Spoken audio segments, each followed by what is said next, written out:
والكارثة قربت. ليمون وبصل؟ لا، إحنا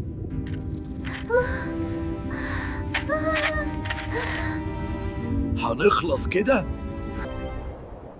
إحنا هنخلص كده؟ لسه بدري.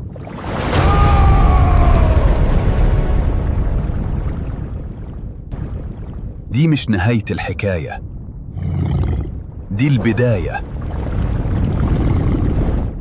ياض يا زيكا، احنا اتحدقنا لدرجة ان اللي هيسلم علينا ضغطه هيضرب في السقف. يا معلمي انا خايف من البصل الاخضر ده، ما بيسميش.